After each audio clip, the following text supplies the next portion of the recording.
Today we're checking out Peppermint OS, a lightweight Linux distro built on Debian and designed around the XFCE desktop environment. Now, Peppermint OS has actually been around for a very long time, actually since 2010, but somehow it still flies under the radar. A lot of people don't really talk about it, and some even wonder why it still exists when there are already so many lightweight Linux distros out there. But honestly, after spending some time with it, I kind of get the appeal. If you're coming from Windows 10, trying to revive an older laptop, or you're just the kind of Linux user who enjoys building and customizing your own setup instead of having everything forced on you, Peppermint OS might actually make a lot of sense. Since it is built around XFCE, it's fast, it's simple, and it stays out of your way, and it feels like one of those distros that just wants to help you get things done without showing off. So in this video, we're going to see what Peppermint OS does well, where it struggles, and whether this lightweight distro deserves more attention.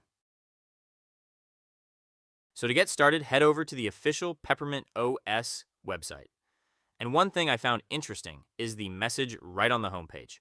What they're basically saying is this: Peppermint OS is trying to sit somewhere in the middle between a fully ready-to-go distro and a do-it-yourself Linux setup. A lot of Linux distributions usually go in one of two directions. Some distros come packed with everything, lots of apps and tons of features already installed. Others give you almost nothing and expect you to build everything yourself from scratch. Peppermint is trying to balance both worlds. It gives you a lightweight working desktop immediately after installation, so you can browse the web, manage files, and start using the computer right away without too much setup. But at the same time, it stays intentionally minimal, so you can customize it however you want.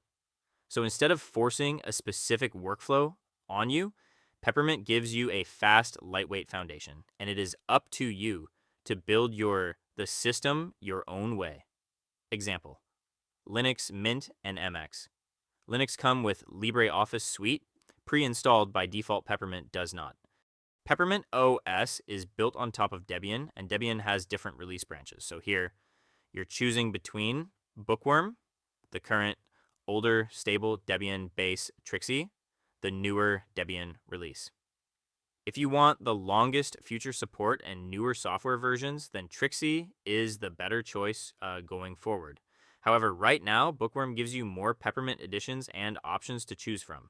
Some versions, like the Devuan-based edition and Peppermint Mini, have not yet been fully prepared or released under the newer Trixie base.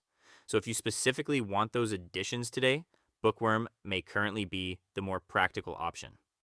I will go with Trixie myself since it gives you a newer Debian base and longer future support. After downloading the ISO, create a bootable USB using tools like Rufus Balena Etcher or any other tool of your choice, then boot your computer from the USB to begin the installation process. Once you're inside the live environment, you'll land on the Peppermint OS desktop, where you can test the system before installing it. To begin the actual installation, simply look for the Install Peppermint OS icon on the desktop and double-click it. That will launch the installer and guide you through the installation. As you have seen, the installation process is pretty straightforward since Peppermint OS uses the Calamares installer, which is beginner-friendly. It will guide you through things like language selection, keyboard layout, internet connection, partitioning, and creating your user account. Just follow the on-screen steps and Peppermint will install onto your drive.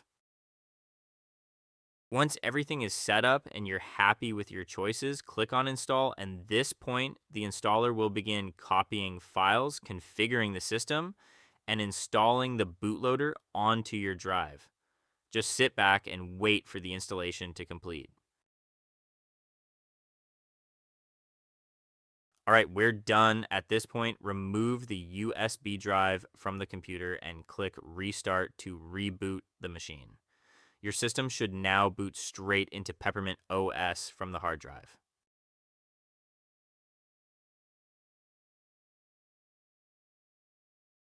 Like it says on the Peppermint website, Peppermint OS comes with almost nothing pre-installed apart from the core packages needed to run the system. The idea here is to give you a very lightweight and clean base system then let you decide what software best fits your own setup instead of forcing a lot of applications onto the user. So as you can see here, under multimedia, there's basically nothing except the volume control. Under Internet, there isn't even a full traditional browser installed apart from LibreWolf. LibreWolf is a privacy-focused web browser based on Mozilla Firefox. It removes a lot of Firefox telemetry and tracking features and comes with stronger privacy settings enabled by default. LibreWolf is designed for users who want better privacy, less tracking, and a more secure browsing experience out of the box. So in Peppermint OS, they include LibreWolf as the default browser mainly because it is lightweight and privacy focused. Graphics only has simple tools like the document scanner, and there's no Office Suite pre-installed either. That means with Peppermint, you're expected to install your own software depending on what you actually need. And that's exactly where this suggested packages window on the welcome screen comes in. Peppermint gives you quick one-click options to install commonly used applications like Brave Browser Chromium KeyPass, XC Timeshift Snaps Flatpak, and even the GNOME software store if you want a more traditional App Store experience. Let us try installing Brave Browser. Though this suggested packages window looks very beginner-friendly with simple toggle buttons, you might still run into errors sometimes. For example here, I simply switched on the toggle for Brave Browser. It said installation completed. But even after restarting the machine, the browser was not installed and the toggle button reset itself back to disabled. To actually fix the issue, I had to open the terminal and manually run commands to repair the repository and install the missing signing keys. So while Peppermint OS tries to make software installation easier for beginners, under the hood, it is still using Debian repositories and Linux package management, meaning things can occasionally break or require manual fixes. So I would describe Peppermint more as beginner approachable, but not completely beginner proof. For users willing to learn a little Linux troubleshooting, it's actually a very nice lightweight distro. But for someone expecting a completely polished everything just works experience like Linux Lite or Linux Mint, they may occasionally run into situations where terminal knowledge becomes necessary. That's one of the trade-offs with lightweight and highly customizable Linux distributions. You get flexibility and lower system usage, but sometimes less polish and more hands-on troubleshooting. The installation of Chromium completed successfully with no issues. Peppermint OS by default comes with Synaptic Package Manager installed. Synaptic is basically a graphical front end for Debian's APT package management system. It allows you to install applications, remove software, update packages, search repositories, and manage dependencies, all through a GUI instead of using terminal commands.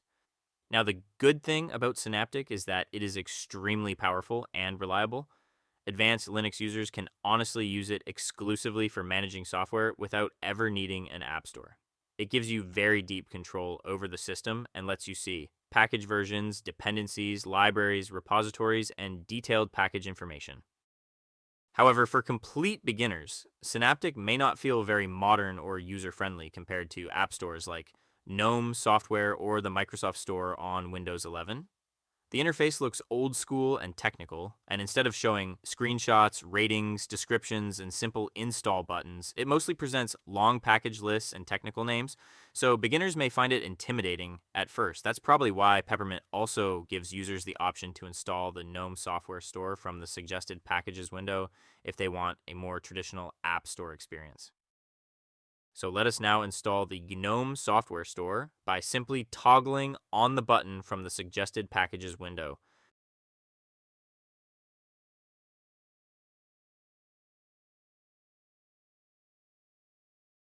It is now installed, and you can open the GNOME software store from the applications menu.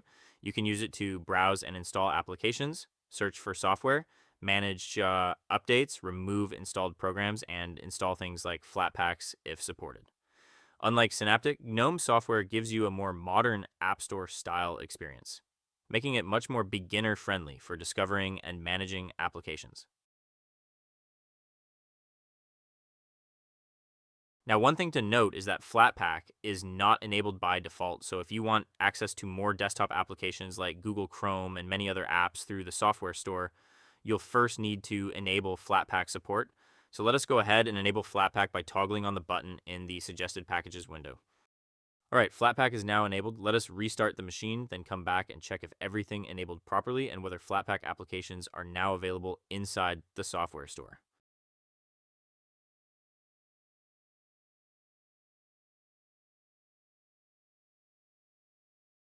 Well, that did not work. It seems Flatpak support is not yet fully added to the repositories automatically. So simply enabling Flatpak by toggling on the button is not enough to make Flatpak applications appear inside the GNOME software store. So like I said earlier, these are those moments where you now have to open the terminal and manually fix things yourself. What we need to do now is properly enable Flatpak, add the FlatHub repository, then restart the machine and try again.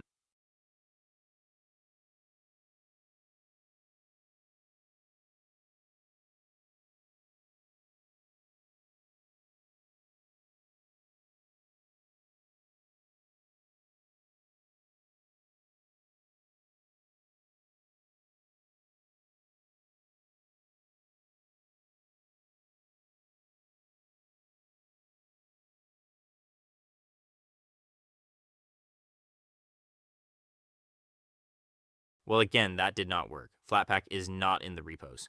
Let us try installing the Software Center plugin.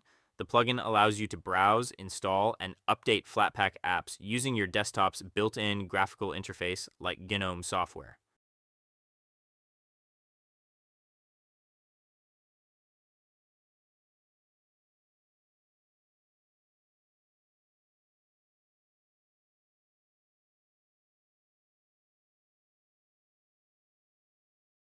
All right, finally, Flatpak is now appearing properly inside the repositories. That means we can now use the GNOME software store to install applications from FlatHub, including apps like Google Chrome and many others. You also have the option to enable Snap support by toggling on the Snap Package Platform button. Snaps are containerized Linux applications developed mainly by Canonical, the company behind Ubuntu. They are designed to work across different Linux distributions. The advantage is that many popular applications are available as snaps, making software installation easier across different systems. I also enabled the firewall by simply toggling on the button from the suggested packages window. Graphical UFW is basically a beginner-friendly graphical front end for the Linux UFW firewall system, allowing you to enable or disable the firewall and manage rules through a simple graphical user interface instead of terminal commands.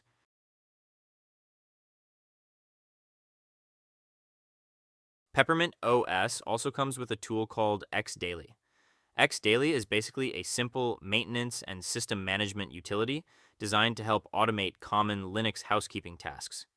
You can use it for things like updating the system, cleaning package caches, removing unused packages, checking for problems, and running general maintenance tasks. The idea behind Xdaily is to make routine Linux maintenance easier, especially for users who may not want to remember a lot of terminal commands. Then under Internet, you will also find Kumo. Kumo is an SSB manager, which stands for Site Specific Browser. What it basically does is allow you to turn websites into standalone desktop applications. For example, you could create separate desktop apps for YouTube, Gmail, or WhatsApp Web. So they launch in their own window, almost like native applications, instead of opening inside a normal browser tab. This fits well with Peppermint OS lightweight cloud-focused philosophy where web apps can replace heavy desktop software for many users.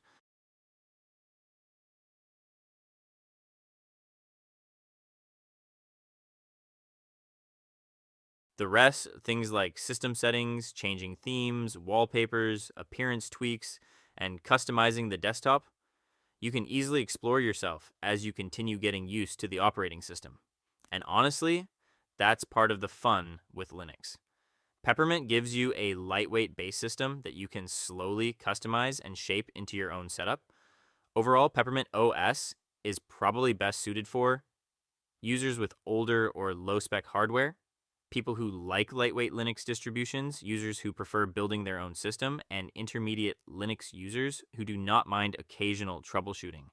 For complete beginners, the system is approachable, but as we saw in this video, some features may still require terminal commands and manual fixes underneath. Still, once configured properly, Peppermint can become a very fast, clean, and efficient desktop experience. And that's going to be it for this video. If you enjoyed it, found it helpful, or learned something new, make sure to like, subscribe, and I'll see you in the next one.